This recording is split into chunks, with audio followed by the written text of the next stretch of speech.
you doing? This is Tony with 6 String Chord, and that song that you just heard was a song called Only King Forever by Elevation Worship, one of the contemporary worship bands out there that has got a lot of music. I play a lot of that in the church that I serve at on Sundays.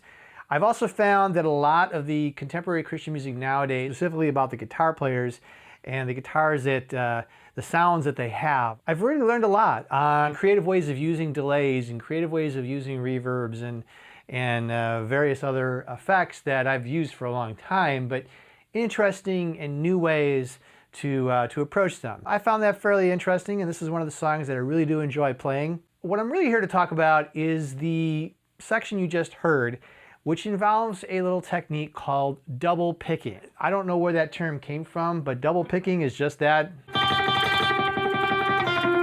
What I wanted to talk about with this double picking technique is really about how to use the right hand to make it effective. I'm all about efficiency and efficiency in playing, and this is one of those techniques where being really efficient with how you use your hand, specifically your wrist, and how you hold the pick will matter on how well that you are able to execute that type of technique. I want to address a little bit on techniques that I see out there, and I do see them from pros as well, that are not exactly what I would teach and not exactly what I would do. It doesn't mean that it doesn't work. It's just not that I would teach it. I know that there's a lot of people out there that use kind of their whole arm when they're picking, and I'm hoping I'm going to get this right.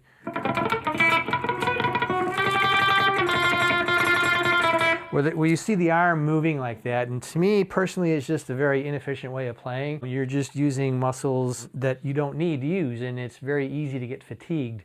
You can get fatigued a lot sooner than if you didn't do it that way. I prefer a more compact, efficient approach that involves really just the wrist. And how this works is I put the heel of my hand on the bridge behind the saddles, and it's positioned above whichever string I'm going to be picking on. I always hold the pick a little bit twisted like this, a little twisted and a little bit tilted, so that I'm crossing the edges of the pick. I'm using like a left-right motion of the wrist.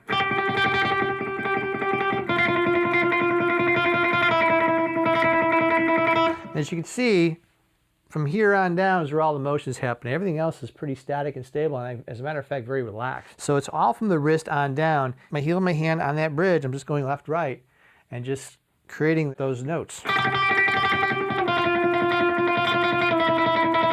So if you're just starting out with it, start slow. Pick a note, doesn't really matter which note you pick on the guitar.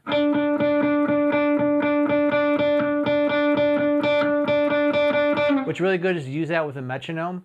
If you can click that metronome off, you can do it in 1/8 beats where it's every other beat. And then 16th beats, which would be 4 those notes per click, and build up your speed and see how fast you can go, but always be accurate. You always want to be clean and accurate. That's what I wanted to just let you know about this little technique called double picking. And if you haven't done it this way before, give it a try, work with the wrist, see how well that works for you, and let me know how it goes. Thanks a lot for watching. Rock on.